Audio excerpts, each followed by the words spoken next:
বুদ্ধির ঝাঁপি পর্ব 124-এ আপনাকে স্বাগত বন্ধু। এখানে 3টে ঘরে 3টে ছবি আছে এবং একটা ঘর ফাঁকা আছে। 1, 2, 3 পরপর 3টে ছবি থেকে একটা করে অক্ষর নিয়ে একটা অর্থপূর্ণ শব্দ বানাতে হবে, যেটা বসবে চতুর্থ ঘরটায়, যা আপনি নিশ্চয়ই পারবেন।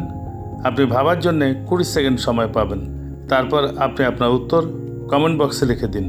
আপনার সময় শুরু হচ্ছে এখন।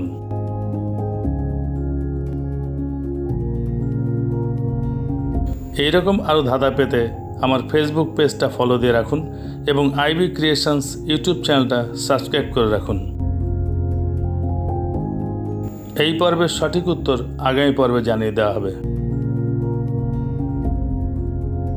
সময় শেষ। পর্ব 123-এর উত্তর প্রদীপ। পরবর্তী ধাঁধার আসর বুদ্ধির ঝাঁপিতে আপনার সঙ্গে আবার দেখা হবে। ধন্যবাদ।